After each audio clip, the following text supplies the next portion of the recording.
Buildings, buildings, buildings.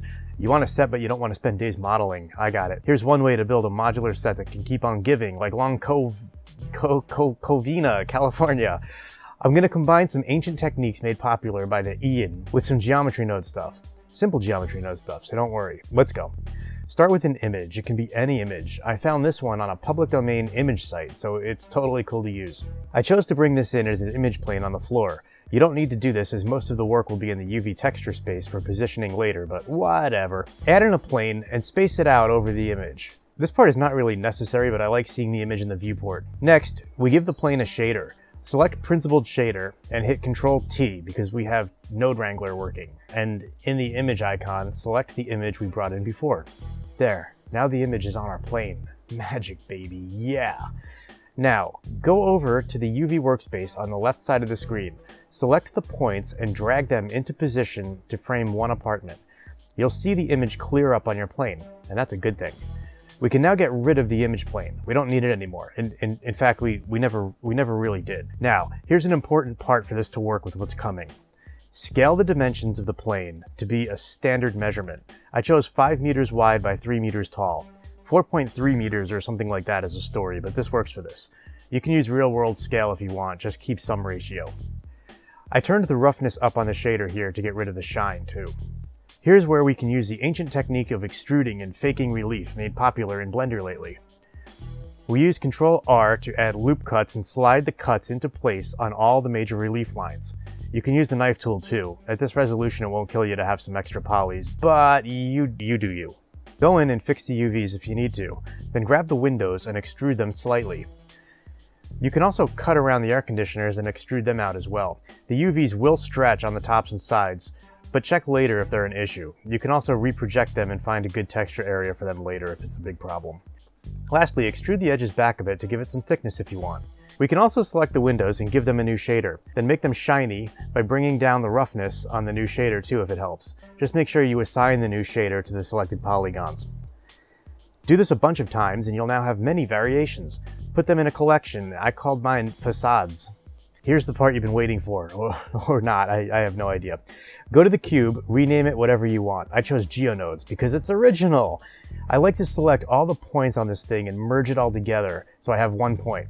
There's no actual reason to do this other than I saw Red Jam do it and I thought, yeah, that's cool. I'm gonna do that. Now, with this thing selected, go to the Geometry Nodes tab and hit New. This is not meant to be a full Geometry Nodes tutorial, by the way, and I'm gonna keep it very simple from here. There are far more complex and elegant setups you can do. This is not one of them. It just works and it lets me keep track of things in a relatively tidy way. This stuff is so new and it's like probably all gonna change again anyway in a month, but for now, add in a new collection info node. Pick the Facades collection and check Separate Children. What a horrible name for that. Next, add in a mesh line and plug it into the group output. Add in an instance on points node between them and plug in the collection info node into the instance and check Pick Instance. Now move the Z offset up on the mesh line by 3 meters. This is the height of our building facades. What this is doing is stacking the facades every 3 meters and attaching them to the points on the mesh line. See that gap there? It's not supposed to be there. It's the sun in the collection. Once I take that out, I get the results I want again. The count on the mesh line controls the amount and height of the stack. Fun times! Now, to lift the whole thing up and sit it on the ground, add in a transform node and set the Z to 1.5 meters. It's half the height of the facade and sits it on the ground.